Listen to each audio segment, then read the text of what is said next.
Hello everyone, ఇలాంటి videos మీకు ముందుగా కావాలి అనుకుంటే మా ఛానల్ని సబ్స్క్రైబ్ చేసుకొని పక్కనే ఉన్న బెల్ ఐకాన్ని క్లిక్ చేయండి. అప్కమింగ్ రివ్యూలోకి వెళ్ళిపోదాం. రోజా వేసిన ప్లాన్ని చామంతి తిప్పి కొట్టడంతో రోజా చాలా ఇరిటేటింగ్గా ఫీల్ అయ్యి తన రూమ్లోకి వెళ్ళిపోతుంది. నేను ఇప్పుడు రాజావారి మనవరాలనని ప్రూవ్ చేసుకోవాలి అని అందరూ అంటున్నారు, ఎలా అని ఆలోచిస్తుంటే చామంతి రోజా దగ్గరికి వస్తుంది. ఏంటక్క అలా చూస్తున్నావు అని అనేసరికి, హే ఇదంతా నీ వల్లేనే, ప్రశాంతంగా ఉండేదాన్ని, నాకు కొన్ని కోట్లు వచ్చేవి, కానీ నువ్వు నా ప్లాన్ అంతా నాశనం చేస్తావు కదే అని చామంతి గొంతు నొక్కడానికి ట్రై చేస్తూ ఉంటుంది రోజా. ఇంకా చామంతి వదులక్క, ఆఖరిసారి చెప్తున్నాను అని అన్నా ఇంకా తను గట్టిగా చామంతి పీక నొక్కాలి అని ట్రై చేయడంతో ఒక్కసారిగా రోజాని గట్టిగా తోసేసి చెంప పగలగొడుతుంది చామంతి. షాక్ అయిపోతుంది రోజా. ఛీ, నోరుముయ్, ఇంకొక్క మాట మాట్లాడావో మర్యాదగా ఉండదు. అయినా ఇంత ఆశ ఏంటే నీకు? నువ్వేదోలే పోనీలే బ్రతుకుతున్నావులే అని నువ్వు చేసిన పాపాలన్నింటినీ చెప్పకుండా సైలెంట్గా ఉంటున్నాను. అలాంటిది నువ్వు మాత్రం ఇంకా ఆశ ఎక్కువైపోయింది. అయినా నీకుంటే కష్టపడి సంపాదించుకో, లేకపోతే ఇంట్లో కూర్చో, అంతేకాని వేరే వాళ్ళది నాకే రావాలి, వేరే వాళ్ళ డబ్బులన్నీ నాకే పడిపోవాలనే అత్యాశ ఏంటే నీకు? ఆశబొద్దానా అని తిడుతుంది చామంతి. ఇంక రోజా, ఏయ్ ఆపవే, కనీసం అక్కని కూడా లేకుండా నన్ను కొట్టిందే కాకుండా ఇన్ని తిట్లు తిడతావా అని అంటుంది. ఛీ, నువ్వు అక్క అని చెప్పుకుంటే నాకు సిగ్గుచేటు. అయినా ఒకటి, నువ్వు రామచంద్రయ్య కూతురివి అనే విషయం గుర్తుపెట్టుకో, అర్థమైందా?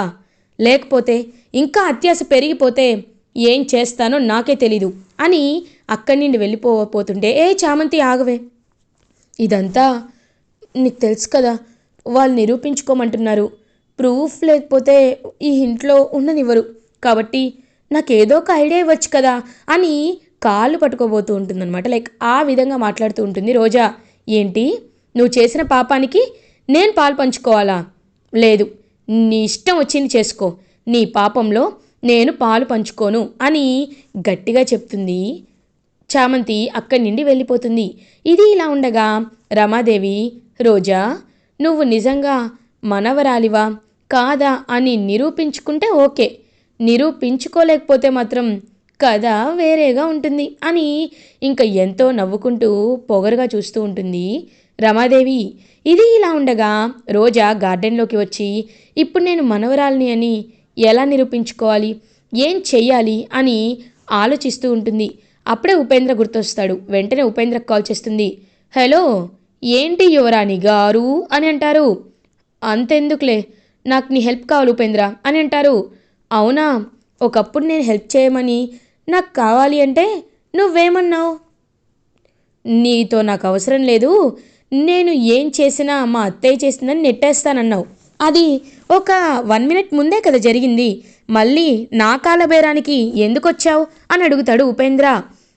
అంటే ఉపేంద్ర, ఒకసారి నేను చెప్పేది విను, నా ఐడెంటిటీకే ఇప్పుడు థ్రెట్ వచ్చింది, కాబట్టి ఎలా అయినా నేను ఖచ్చితంగా నిరూపించుకోవాలి.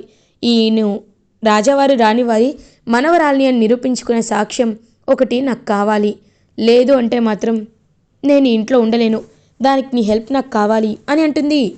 నువ్వు రాజావారి రాణివారి వాళ్ళ మనవరాలు అని తెలిసేలా అందరికీ చేయాలంటావు, అంతే కదా? సరే చేస్తాను, మరి నాకేంటి అని అంటారు. నీకేంటంటే నువ్వు ఇందాక అడిగావు కదా 10 కోట్లు, అవి ఇస్తాలే అని అంటుంది. 10 కోట్లు కాదు 15 కోట్లు అని అంటాడు. వాట్, 15 కోట్ల అని అంటుంది. అవును, నీ అవసరం కాబట్టి ఇంకొక 5 కోట్లు పెంచా, రేపు మార్నింగ్ కల్లా 15 కోట్లు నాకు కావాలి, లేకపోతే ఏం చేస్తానో తెలుసు కదా అని కాల్ కట్ చేస్తాడు. ఇంక వెంటనే మై గాడ్, 15 కోట్లు అంటే ఇప్పుడు నేను ఏం చేయాలి అని ఆలోచిస్తూ లోపలికి వెళ్తుంది రోజా. ఇది ఇలా ఉండగా ఈవినింగ్ అవుతుంది. రమాదేవి ఫోన్లో మాట్లాడుతూ, హలో, సేట్, ఓకే, నేను వాటిని జాగ్రత్తగా చూసుకుంటానులేండి, మీరు పంపించేసేయండి అని అంటారు. దేని గురించి మాట్లాడుతున్నావత్తా అని అడుగుతుంది దీక్ష. ఏం లేదే, నిన్నే జర్మన్ నుండి మణిహారాలని ఆర్డర్ పెట్టాను కదా, అవి ఆన్ ద వేలో ఉన్నాయని నిన్న మెసేజ్ వచ్చింది.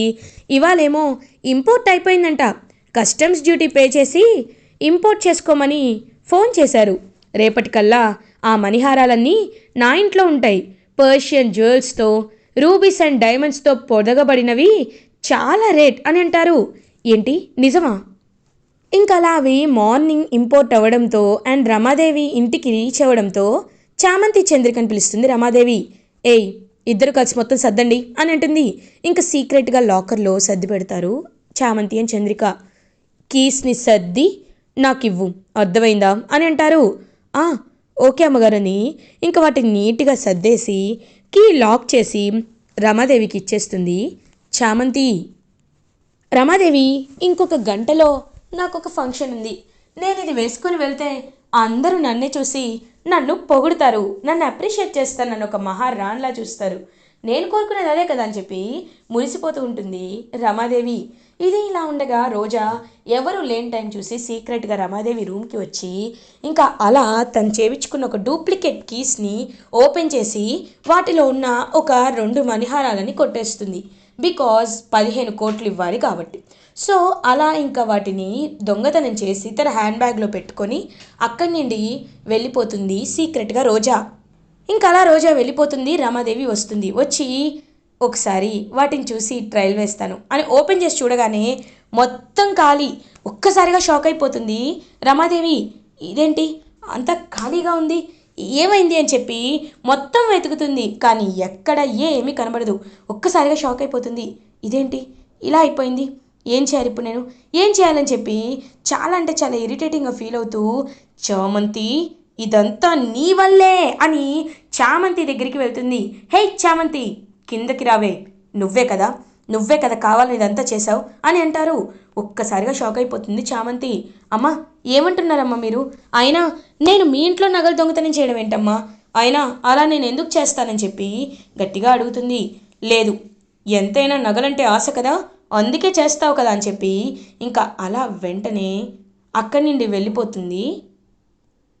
అత్తయ్య గారు, ఒక నిమిషం ఆగండి, చామంతి గురించి నాకు తెలుసు కదా, చామంతి కావాలని దొంగతనం చేయదు, ఎందుకంటే తనకు అలాంటి అలవాట్లేదని ఇంటికి వచ్చినప్పటి నుండి గమనిస్తున్నాను.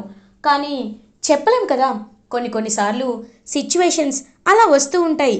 ప్రేమ్ ఇదిగో వస్తున్నాడు కదా, ప్రేమ్కి బిజినెస్ పెట్టుకోవడానికి డబ్బులు కావాలి, కానీ తన దగ్గర చూస్తే రూపాయి కూడా లేదు, అందుకే కావాలనే ఇదంతా చేస్తుందేమో కదా, ప్రేమ్కి డబ్బులు ఇవ్వడానికే దొంగతనం చేసిందేమో అని అంటుంది రోజా. ఒక్కసారిగా ప్రేమ్ షాక్ అయిపోతాడు. వదిన గారు, ఎందుకు చూడకుండా చూసినట్టు మాట్లాడుతున్నారు? అయినా నేను దొంగతనం చెయ్యాలి అనుకుంటే నేను ఎప్పుడో చేసేవాడిని, నాకు దొంగ బుద్ధి లేదండి అని అంటాడు ప్రేమ్. అయ్యో ప్రేమ్, ఎప్పుడైనా మనిషిని లేనితనం దొంగలా ఏంటి, ఎలా అయినా మారుస్తుంది. ఏమో నీ గురించి ఎవరికి తెలుసు? చామంతి, ఒప్పేసుకోవే, ప్రేమ్ కోసమే దొంగతనం చేశారని ఒప్పేసుకో అని అంటుంది రోజా. అమ్మా రోజా, ఎందుకు లేనిపోని నిందలు వేస్తున్నావు? అయినా ఇదంతా ఎందుకు జరిగిందో ఏం జరిగిందో అర్థం కావట్లేదు, పక్కాగా ప్లాన్తోనే జరిగిందని మాత్రం నాకు అనిపిస్తుందమ్మా అని అంటారు హర్షవర్ధన్.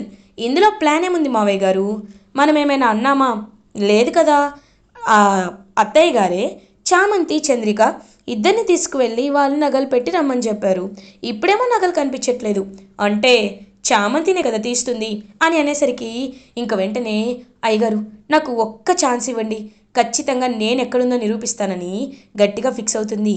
వెతుకు, నువ్వెంతైనా వెతుకు, కానీ అది ఎక్కడ కనబడదుగా అని రోజా నవ్వుకుంటూ ఉంటే క్లియర్గా రోజా ఏం చేస్తుందంటే ఆ హ్యాండ్ బ్యాగ్ ఉన్న నగల్ని లాన్లో ఒక ప్లేస్లో ఎవరికి కనబడని ఒక పొదల్లో వేసేస్తుంది. ఇంకా వెంటనే అలా చూస్తూ ఉంటారనమాట ఫ్యామిలీ మెంబర్స్ అందరూ, ఎప్పుడెప్పుడు చామంతి వెతుకుతుందా అని. ఇంక చామంతి ఇల్లంతా వెతుకుతుంది, కానీ ఎక్కడా కనబడదు.